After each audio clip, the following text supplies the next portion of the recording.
Salam jumpa pecinta catur, selamat datang kembali di Catur Talk Indonesia. Masih pada event Superbet Poland Rapid and Blitz 2024. Kita akan membahas permainan super on fire saat ini Kirill Savenko menghadapi top India Ramesh Babu Pragnanandha. Tanpa berlama-lama langsung saja kita simak. Kirill Savenko memulangkan dengan D4, dibalas kuda F6, C4, I6, kuda ke F3 dan gajah langsung melakukan skak. Ini dinamakan Bogo Indian Defense dengan juga memilih kuda menutup Grunfeld Variation. Rokade berlanjut, lalu A3 memaksa juga atau menawarkan juga untuk gajah menukarkan terhadap kuda skak, dan ini yang terjadi. Gajah menerima, lalu D6. Berlanjut juga G3 mempersiapkan fianchetto pengamanan rokade, menteri ke E7, gajah ke G2, pion ke E5 menawarkan rokade. Dan sekarang teman-teman cukup logika bagaimana juga yang dimainkan oleh Pragnanandha, gajah ke G4. Tetapi percaya atau tidak, selain ini langkah no penalty yang belum pernah dimainkan, ini juga langkah blunder teman-teman. Memang juga terlihat di sini cukup natural ke depan menawarkan. Akan tetapi mengapa ini blunder? Anda post video ini, apa yang ditemukan oleh putih untuk unggul di posisi seperti ini? Bagaimana teman-teman? Selamat bagi Anda yang bisa menemukan langkah itu. Kuda menerima pion sentral, mengorbankan juga saat ini kuda. Di sini apabila tidak diterima, gajah juga terancam teman-teman. Dan diterima saat ini, apa poinnya? Gajah justru ke B4 mengancam menteri, mengancam benteng. Sebelumnya apabila Anda berpikir, bang, mengapa ini kan membuka juga gajah, mengapa tidak diterima pion B7 mengancam benteng? Justru inilah pancingan Pragnanandha. Kenapa sebelumnya ia mengeluarkan gajahnya? Kuda akan juga saat ini berkembang. Memang memberikan juga akses saat ini terlebih dahulu gajah. Menteri dapat berpindah D5 misalkan, menteri ke B6 mengancam, gajah memukul benteng, pertukaran. Dan kita lihat teman-teman, cukup juga di sini kompensasi bahwa perwira dari hitam cukup aktif. Tetapi sebelum kita melangkah lebih jauh, ini kan sebelumnya langkah no penalty nih, yaitu dengan gajah ke G4. Sebelumnya apa yang pernah dimainkan di masa lalu?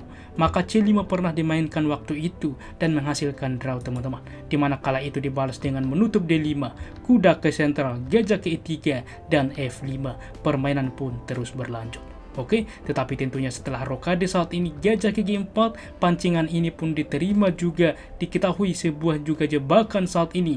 Maka pertukaran, opsi terbaik tidak menerima pion tentunya, tetapi gajah ke B4. Ini yang membuat tetap unggul. Dan C5 saat ini teman-teman, dimana selain menutup mengorbankan pion, membuka juga menteri, tetap juga melindungi pion juga nantinya yang ada di B7. Karena seperti ini, apabila menteri menghindar misalkan, masalahnya gajah memukul benteng, pertukaran mendapatkan lagi benteng satu lagi ke depan. Oke, dan ini yang terjadi sehingga di dalam pos seperti ini C5 mengorbankan pion, intinya ialah membuka baris ke-7. Pengorbanan diterima, menteri baru ke C7, gajah memukul benteng, pertukaran, maka pion memukul pion.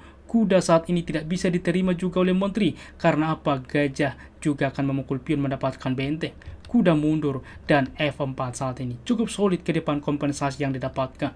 Kuda ke C6, maka menteri ke C2 memantau juga pion H7, G6, benteng ke D1 menguasai file terbuka. Menteri melakukan skak saat ini.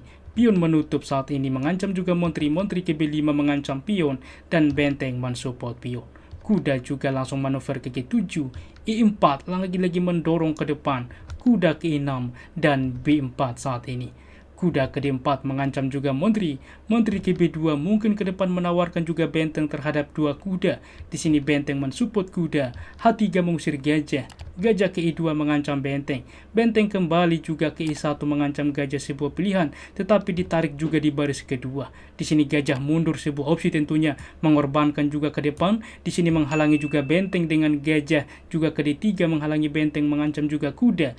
Maka raja berpindah pengamanan A5 saat ini dan A4. Di sini apabila diterima pion, gajah akan tumbang sehingga menteri juga ke C4. Di sini advance, sebuah pilihan mengancam kuda, tetapi diterima pertukaran membuka juga file menteri.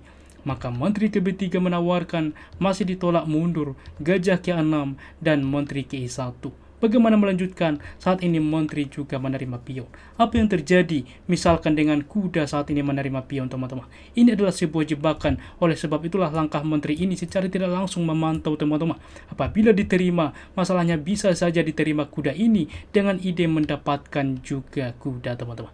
Oke, oleh sebab itulah di dalam posisi ini, Menteri tentunya menerima juga pion, maka Menteri ke-3, Menteri ke-3 menawarkan, dan saat ini Kirill Shevchenko menyepakati Menteri memukul Menteri, pertukaran membuka juga menawarkan benteng, benteng ke-5 dengan ide, apabila diterima memperbaiki struktur pion ke depan, maka kuda saat ini menerima pion, gajah juga mengancam gajah, menawarkan simplifikasi pun diterima, raja juga saat ini advance ke-8. Benteng ke-1 menumpuk benteng, benteng ke-8 menghindar, benteng ke-7, dan disinilah teman-teman posisi kritikal yang terjadi. Rames Babu Pragnananda mengancam benteng dengan benteng ke-8, dan ini adalah kesalahan. Coba Anda post video ini, apa langkah brilian yang ditemukan oleh Kirill Shevchenko untuk unggul di posisi seperti ini. Bagaimana teman-teman? Selamat bagi Anda bisa menemukan langkah itu, I6 langkah brilian tentunya. Oke, sebelumnya apa yang terjadi jika di dalam posisi ini apa yang harus dimainkan teman-teman, yaitu benteng ke-8. Oke, benteng ke-5 kembali, maka bisa saja terjadi langkah repetition. Akan tetapi ketika diancam juga benteng ini dengan kuda, maka E6 saat ini, dan kuda tidak menerima benteng, karena apabila diterima teman-teman, pion menerima skak waktu yang sama, mengancam benteng jelas, pada akhirnya akan unggul kualitas dan juga unggul materi dari putih. Kita kembali di dalam posisi tentunya dimainkan juga dengan kuda berpindah, maka benteng menerima pion saat ini, berlanjut juga benteng menerima pion, dan F5 mengancam juga menawarkan pertukaran terjadi, pion akan melaju ke depan. Kuda ke C6 menghentikan, maka F6 saat ini, berlanjut dengan benteng ke5 mengancam pion, maka benteng juga menerima pion H7, membawa pion promosi ke depan. Oke, maka benteng menerima pion, betul saja F7 skak, raja berpindah, dan bagaimana melanjutkan teman-teman? Apabila dilakukan skak saat ini, tentunya tujuan dari putih ialah pion akan promosi, dan apabila langsung dilakukan skak, raja bisa menerima, sehingga untuk bisa melakukan pion ke depan promosi, simpel saja dipilih oleh Kirill dengan benteng ke F1, dan setelah langkah ke-44 ini, di mana ke depan dengan lanjutan melakukan skak, pion akan promosi, di sini juga Pragnananda menyerah. Sangat-sangat menarik. Mengapa menyerah? Apa yang bisa dimainkan apabila dilanjutkan? Melakukan skak misalkan, maka simpel saja raja berpindah. Kuda misalkan mengancam, maka barulah melakukan skak sehingga pion bebas promosi. Luar biasa teman-teman, bagaimana part yang terjadi. Berikut adalah akurasinya dan juga standing bagaimana on fire-nya pada hari pertama Kirill Shevchenko. Dan kita lihat standing yang terjadi, Kirill Shevchenko memimpin permainan dengan poin 6, diikuti Magnus Carlsen dan Nodirbek Abdultorov dengan poin 4, lalu Pragnananda, Arjun Erigaisi, Vincent Keimer dengan poin 3, dan Christoph Duda, Wei Anisgiri dengan 2 poin, dan diakhiri Gukesh Domaraju hanya 1 poin. Adapun akurasinya sebagai berikut. Ulasan permainan dari komputer menunjukkan bahwa tingkat akurasi yang dimainkan oleh Kirill Shevchenko 90% dengan juga 2 langkah brilian, dan hitam Pragnananda 83,2%. Dibikin ulasan catur hari ini. Please like, beri komentar yang positif, dan juga subscribe, tekan notifikasinya sehingga Anda tidak ketinggalan updatean selanjutnya. Terima kasih sudah menonton, sampai jumpa di video selanjutnya. Keep sharing and keep loving. Bye bye.